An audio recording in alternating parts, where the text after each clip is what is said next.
What's going on, guys? Today I want to talk about something that is a little boring to people, but it's effective. Like this is like the gym. You really don't want to do it, but when it's all said and done, you're like, man, I'm glad I did it, and I'm glad I stuck to it because it works. Anyways, I don't go to the gym, but we can talk about worm fishing. So this rig right here, I'm jumping the gun, and yes, I do go to the gym. I'm jumping the gun here. Throwing a worm, in particular, the Gambler Fat Ace, for me, it's JB Blue. This one's got a lot of blue, but I still throw it. Has been one of the most effective baits on Okeechobee for me, and talking to everyone else, pretty much the whole population of anglers on the lake for the last 3 months. I'm just gonna break down my setup here really quick. I'm a fluorocarbon guy. I have been playing around with a little bit of braided line. Let's see if I got it here accessible. I sure do. Heard a little whistle. This is what I've been letting my clients use. This is a 7'1" medium heavy action Dominator, 8-to-1 reel, 50-pound braid. Just going with a big oversized 6/0. I think this is an owner. Oh, this is actually a VMC Redline 5/0, 3/16 ounce weight, just a bobber stop, pretty clean, easy setup. That's a 5/0. It runs a little bit big in the worm, but I would rather have a size too big hook, but know I'm going to get a really good hookup ratio all the time. And you are going to hang up a little bit more, but that's part of it. But I'm going to let my clients use this setup, and their hookup ratio has been really good with that. But I'll show you what I personally use in a tournament situation. First things first, I'm using a Scenko Stix, 7'3". I don't know if y'all can see that. It might be backwards, but you can, if you try really hard, you can look at it. 7'3" mag, medium heavy, fast action. I've been using this rod for the last 5 years for worm fishing, and I won't use anything else. I've thrown a swim jig with it on a shad spawn and caught fish bigger than I was intending to catch, but this rod handles it. I use it for throwing a finesse, like a little baby frog, I like to call it. The reel I like to use, 8-to-1 all the time. If it's a worm, flipping, frogging, anything where I'm picking up a line a lot, I'm going to use an 8-to-1 gear ratio.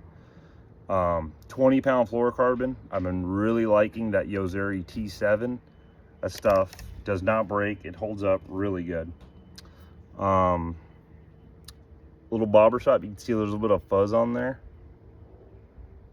I've been using this deal. Just a regular, I like the 6 cents bobber stops. They make a good one. I like the HAWGTECH Weight. It's a little bit of a fatter dude, but I feel like it pushes the grass away from the bait better than like a narrow style tungsten. You know, they make like the narrow worm weights, and they make the flipping style weights. All the HAWGTECH weights are this flipping style, which is about the only style that I use. So I don't confuse you guys. This is an owner jungle hook. That's a stock keeper. The one I'm about to put on got a little torn up, so I got a little bit of heat shrink and just heat shrinked it on there. And then I coated it in super glue, so it's not going anywhere. I used to be a Gamakatsu finesse heavy cover guy. That was a great hook. I still use it to this day at times. The Gamakatsu heavy cover hook would be a good option. I like round bends. They hang up more, but you catch more. My hookup ratio on this is really good. I'm not going to give percentages, but if my line's taken off and I reel down, I feel it in my loins that I'm going to stick this hook in that fish. So it's good enough for me. And you're probably going to say this is too heavy of a hook, especially if you throwing on fluorocarbon and a medium heavy. But it honestly happened by accident. I went to this hook and this weight, and I was pitching around a burner crawl, trying to get it into some, like, do some like finesse flipping. Never had a bite doing it, and I put it down. But then I used the same hook that I had on, and I put a Gambler Fat Ace, threw it out there, had a bite, and the first thing I thought was, maybe I should have changed that hook. Reeled down, cracked the fish, drilled her. I'm like, you know what? That worked out. I'm gonna keep doing it. And I'm gonna say 20, 30 trips later, I haven't changed. So I used to be finesse heavy cover, but this one, I mean,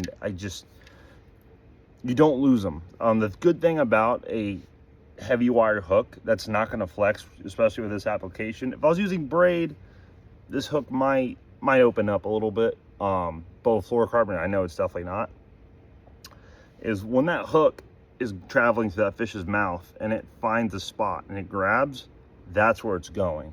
Whereas as you gotta think like a Superline Gamakatsu wide gap versus a regular wide gap. The regular wide gap, the wire's so thin that when you set the hook, when that wire grabs the top of their mouth and you set the hook really hard, the hook opens up and it drags before it finally kind of finds a spot and goes in. But it's usually on the edge of the fish's mouth. You don't want that. You want that hook to stick them way back and deep. And here's the other thing that I do with this rig that is most everyone's gonna write off, and that's fine. But this is what I do. I snell this guy. This is not a knot tutorial, but you can just see how I do it real quick. I just go through, pinch the line, walk it forward, make sure you go over that keeper, and I'll wrap, honestly, as many times as I can fit in there. I'll do about 7 times, wet the knot, and I just pinch the knot, hold it all together, run the tag through, wet it again, and just, and I'll give that tag a little pull just to make sure it all comes together. And that is pretty slick. Where'd them scissors go? And just, marginal amount of tag in. This is a used worm, and I'm going to reuse it. Actually, no, we're not, because that son of a gun is torn up. This was 100 worms. We're down to 6 because it works. Basically, it's gonna hook it up just like you would any worm. Go just to the bend there, come through, slide it up over that keeper. I'll just kind of match it up, see where it wants to go, that imaginary line, tuck it back, and bam. Now, yeah, that's right, I got some of that fuzz in my mouth. I don't care. Some guys are gonna say, why do you snell? And I'm a tinkerer. I like to mess with stuff, especially stuff that really works and is proven and tried and true. That's stuff I mess with even more, because I'm like, what can I do to make this a little bit better?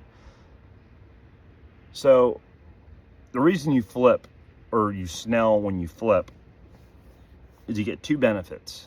The first benefit is when that sinker or that weight hits the inside of the fish's mouth and you pull tight, that hook rotates outwards, and it gives you a bigger, a bigger radius of where that hook point. Before, that hook point was right here. Like, you had this much gap to work with. When that whole deal folds forward, you're doubling the distance of the hook point to your line. So basically, you're doubling the amount of area that hook can find and travel. And I think it pushes it further back into that fish's mouth a little bit. Or it just helps it hunt and find that poke point, I guess we could call it. But the other thing that it does, which to me is more important than anything, is, let's just use this guy as an example. So say you've been fishing for a while, you get it hung up, you yank it out of the grass or something, and your knot does one of these numbers, right? And whatever, you slide your worm over there, you're fishing quick, your worm's over the line, you can't tell, and your weight and everything's straight, but the nose of your worm's over the hook. You don't notice it. Or maybe you just, something happens and that knot gets flipped over. And that happens more often than you think. When you go to set the hook, where's the hook going? You're literally, that hook is going everywhere but where you want it to go. And that is forward. When you snell the hook, that line is coming through the top of the eye 100, not 99, 100% of the time. So when you go to pull, your line is pulling the point of that hook.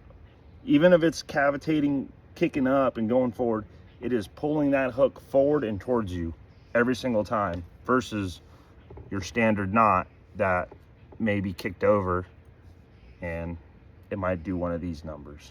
So, well, that actually snelled it because it just happened to work out perfectly that time, of course, but let's just twist it a little bit like that.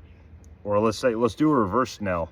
You got to set the hook and the hook point goes away from the line. So, and I'm honestly running, you're gonna be like, well, Matt, why don't you snell that hook? And I will snell a wide gap hook if I really want to. It snags a lot more, and I have a lot of clients in my boat, and clients tend to snag more than me or your average fisherman. You know, guys who don't fish that much, they don't, you know, it's hard to find the nuance of when you get to that corner of that reed head or the piece of that grass or that lily pad or whatever, is just kind of shaking it, giving a little bit of slack and just pulling it through. You can get out of a lot of snags like that. Your average guy doesn't do that. He feels any tension, he goes, I'm hung up, and he starts jerking. Your standard wide gap direct knot, that's gonna hang up a lot less than my rig, but my rig hooks a lot more fish. And I'm not gonna say this isn't a bad landing ratio, but I just like that one, and I have a lot of confidence in it. I've started playing with snelling about 2 years ago, and I'm gonna call Nick the Worm Man, because he's the one who got me throwing the worm a bunch of years ago. And he's got his own system, and it works for him. But he started questioning. He's like, really, you're snelling a freaking worm hook? And then he started seeing how many fish I was hooking. Now he snells his deal. So very straightforward, very effective, kind of snaggy, but if you're going to Lake Okeechobee and the frog, the swim jig, the spook, the chatterbait, all that is failing, you can't get a flip and bite, Gambler Fat Ace. It helps a lot more when you throw it on a Scenko Stix, because these things are sensitive and light, and the 7.3 mag medium heavy is a badass son of a gun. We'll just say that. But this thing just works. A lot of guys, I talk to so many people, and they're like, I don't even have a Scenko in my boat, or a Fat Ace, or whatever. He's like, I won't throw it. That's not why I'm here. That's not why I'm on this lake. I'm here to fish tournaments and make money. I don't care where I'm at. I'm gonna do what I gotta do. If you don't want to throw the bait that the fish want, why even show up? So anyways, guys, that is just a quick little random video I wanted to put together on the Gambler Fat Ace, and I'm going to make an order of about 150 of them here in the next 20 minutes. So if you can't get them on the Gambler website, my fault. All right, guys, see ya.